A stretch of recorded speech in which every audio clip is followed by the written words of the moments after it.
Devin, congratulations on the win today. Looked like you guys came up big, especially in the secondary with a few picks to seal this win.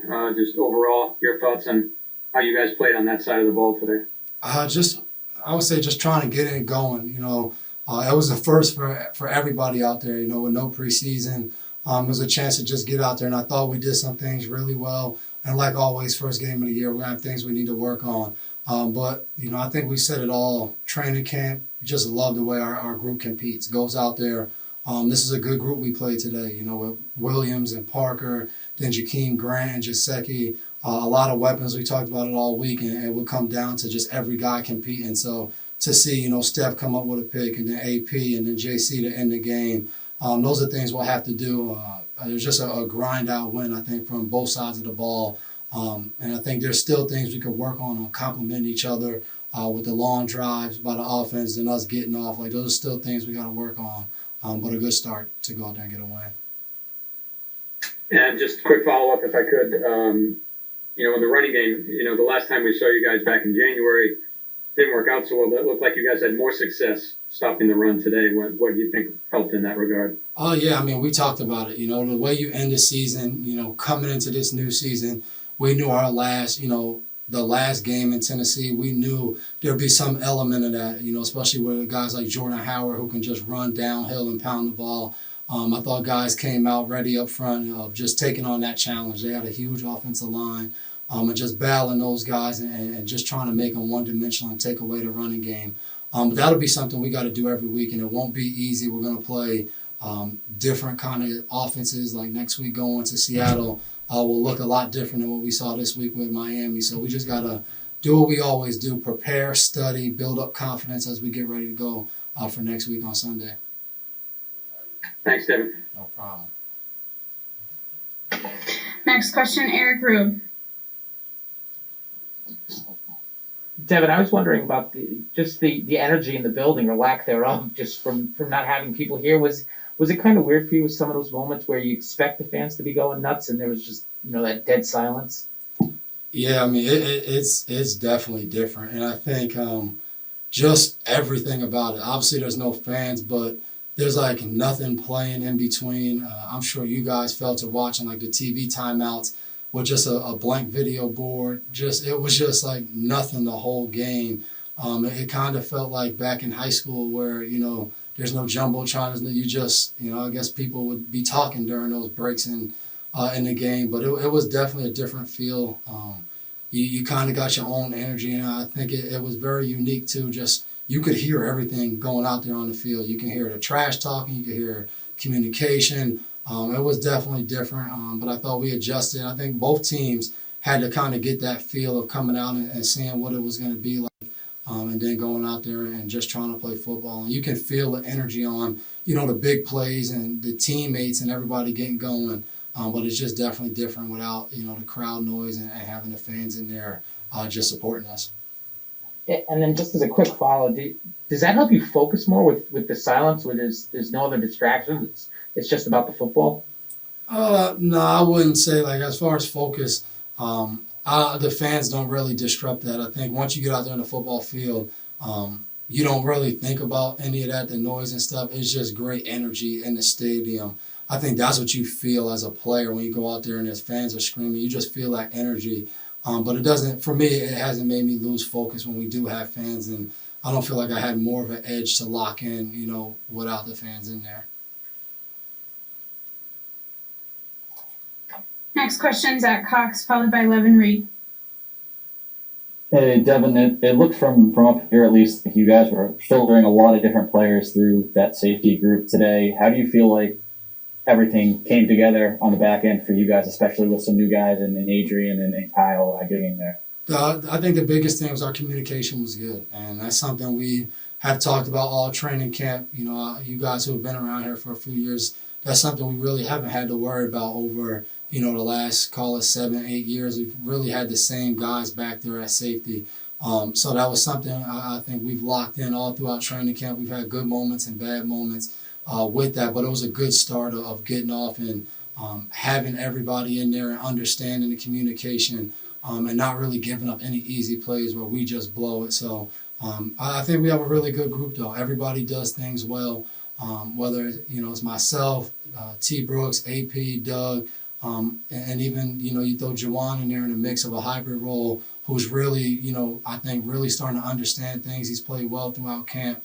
So I feel like we have a really good group, and it's up to us to just continue to put the pressure on ourselves to communicate and to try to make our defense better. With us being really the signal callers at the back end. If I could just follow up quickly, Joejuan, you mentioned is playing a bit of a different role this year. What have you seen? What kind of, I guess, development have you seen from him since when he came in here last year as a rookie now to where he is now? I would say like all rookies, in your second year, you start to understand the defense more. Start to understand what else is going on around you, not just your specific role. And I think he's done a good job of that. He asks a lot of questions to the older guys about how to play things, what we see. And I thought he played really well today. We tasked him with a huge challenge of being out there on Jaceki a lot in the key passing situations.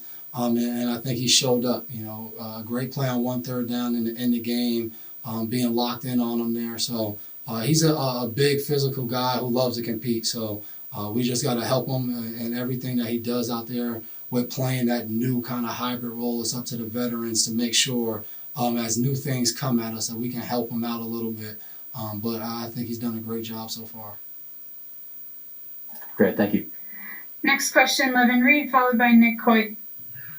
I don't think A. Devin, great game. I don't think there's ever a point where you say you're going to be lax or anything like that. But did you guys say to yourself as the game started to get closer not to let Fitzpatrick get hot again? Because you've seen him in Week 17 when he kind of got hot on you guys. Did you guys pull each other to the side and say, hey, we've seen this before, we got to stop him now? Yeah, we talked about just keeping the pressure on him. And, you talk about Week 17 last year, but if you've been here for some years, we've seen Fitz in Buffalo and New York. When he can get it going, he can really start dicing you up. And like I said earlier, they have some big-time weapons over there. So no matter how the game was going, we just kept telling ourselves what to kind of prepare for as situations started to change and how to go out there and attack them. So that was something we talked about, of continuing to try to apply pressure and not becoming relaxed or not thinking that we're good. And I thought that helped us a lot down the stretch. And real quick, how did it feel as a defense to come away with 3 interceptions in the game, especially one in the end zone, which is pivotal? Oh, it's huge. It's something we talk about every year, year in, year out. If we can take the ball away, will help us get wins. And today, winning the turnover ratio is really what led us to this victory. And that's something we got to keep a heightened awareness out each week of going out there and just attacking the football. It's never easy in this league, but you got to catch the ones that come to you, and you got to just apply the pressure whenever the ball, someone's carrying it, anything. We talked about that as a defense, and it was good to see us be able to execute that today. Quick interruption to let you guys know that Julian Edelman is beginning in Michael Giovati's WebEx room, and James White's beginning in Aaron Salkin's room. Next question is Nick Coit, followed by Trey Dare. Hey, Devin, just wanted to ask you about pregame. And did you, as a group, discuss what you wanted to do during the anthems?